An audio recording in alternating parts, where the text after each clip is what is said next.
তুই বাইরে আয়, আমার বিরুদ্ধে 12টা মামলা আছে, তোকে করলে 13টা হবে। এভাবেই এইচএসসি পরীক্ষার কক্ষ পরিদর্শককে হুমকি দিয়েছেন এক ছাত্রদল নেতা। আবার অন্য জায়গায় আরেক ছাত্রদল নেতা তার দলবল নিয়ে অনায়াসে পরীক্ষার কেন্দ্রে ঢুকেছেন, তুলেছেন ছবি। ঘটনাগুলো 2025 সালের 26 জুন এইচএসসি পরীক্ষার প্রথম দিনের। শিক্ষক দেওয়া ছাত্রদল নেতার নাম ফিরোজ আহমেদ শাকিল। তার বাড়ি বগুড়ার নন্দীগ্রাম উপজেলায়। শাকিল এবার এইচএসসি পরীক্ষার্থী। তার কেন্দ্র পড়েছে নন্দীগ্রাম সরকারি মহিলা কলেজে। 26 জুন বেলা 10টায় বাংলা প্রথম পত্রের 30 মিনিটের এমসিকিউ পরীক্ষা শুরু হয়। 10:30টায় পরীক্ষা শেষে সব পরীক্ষার্থী খাতা জমা দেন, কিন্তু কক্ষ পরিদর্শক শাকিলের কাছে খাতা চাইলে তিনি তা দিতে অস্বীকৃতি জানান। পরবর্তীতে শাকিল নিজেকে নন্দীগ্রাম উপজেলা বিএনপির সাধারণ সম্পাদক বেলায়েত হোসেন আদরের ভাগিনা এবং মনসুর হোসেন ডিগ্রি কলেজ ছাত্রদলের সভাপতি পরিচয় দিয়ে ধামকি দিতে থাকেন। এদিকে নোয়াখালীর সেনবাগ উপজেলায় প্রথম দিনের এইচএসসি পরীক্ষা শুরুর আগে দলবল নিয়ে সরাসরি হলের ভেতরে ঢুকে পড়েন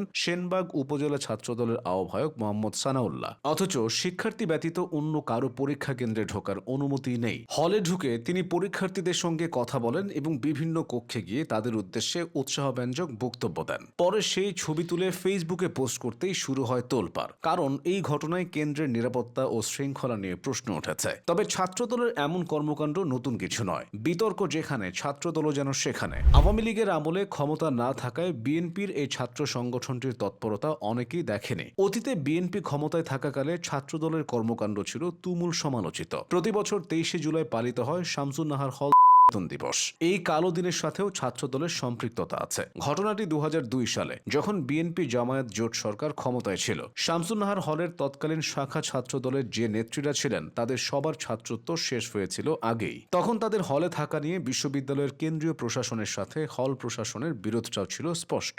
এছাড়া শামসুন নাহার হলের তৎকালীন প্রভোস্ট অধ্যাপক সুলতানা শফিকেও সরিয়ে দিতে চাপ প্রয়োগ করা হচ্ছিল, যা নিয়ে সাধারণ শিক্ষার্থীরা খুশি ছিলেন না। কিন্তু ছাত্রদলের নেত্রীরা সাধারণ শিক্ষার্থীদের দমাতে ক্রমেই হুমকি ধামকি দিতে থাকে। এসবের প্রতিবাদে সাধারণ শিক্ষার্থীরা 22শে জুলাই তীব্র প্রতিবাদী হয়ে ওঠে। আর 23শে জুলাই দিবাগত রাতে শামসুন নাহার হলের গেট ভেঙে ছাত্রীদের উপর চড়াও হয় পুলিশ। ছাত্রদল ও পুলিশের সে কর্মকাণ্ড আজও সাধারণ শিক্ষার্থীদের মাঝে ঘৃণিত। তবে এগুলোই শেষ নয়। অতীতে নিরপরাধ মানুষের প্রাণহানি ঘটিয়েও সমালোচিত হয়েছে ছাত্রদল। 2002 সালের 8 জুন বুয়েট ছাত্রদলের তৎকালীন সভাপতি মোকাম্মেল হায়াত খান এবং ঢাকা বিশ্ববিদ্যালয়ের সলিমুল্লাহ মুসলিম হলের তৎকালীন ছাত্রদল নেতা মুশফিক উদ্দিন টগর গ্রুপের সংঘর্ষের মধ্যে পড়ে প্রাণ হারান বুয়েট ছাত্রী সাবেকুন নাহার সনি। দুই গ্রুপের সংঘর্ষটা হয়েছিল দরপত্র নিয়ে। বুয়েটের কেমি প্রকৌশল বিভাগের 1999 ব্যাচের ছাত্রী সনি সেদিন ক্লাস শেষে হলে ফিরছিলেন, কিন্তু বিএনপির ছাত্র সংগঠনের দুই গ্রুপের বেপরোয়া লড়াইয়ে তাকে প্রাণ দিতে হয়। ঘটনাটির 2 দশক পার হলেও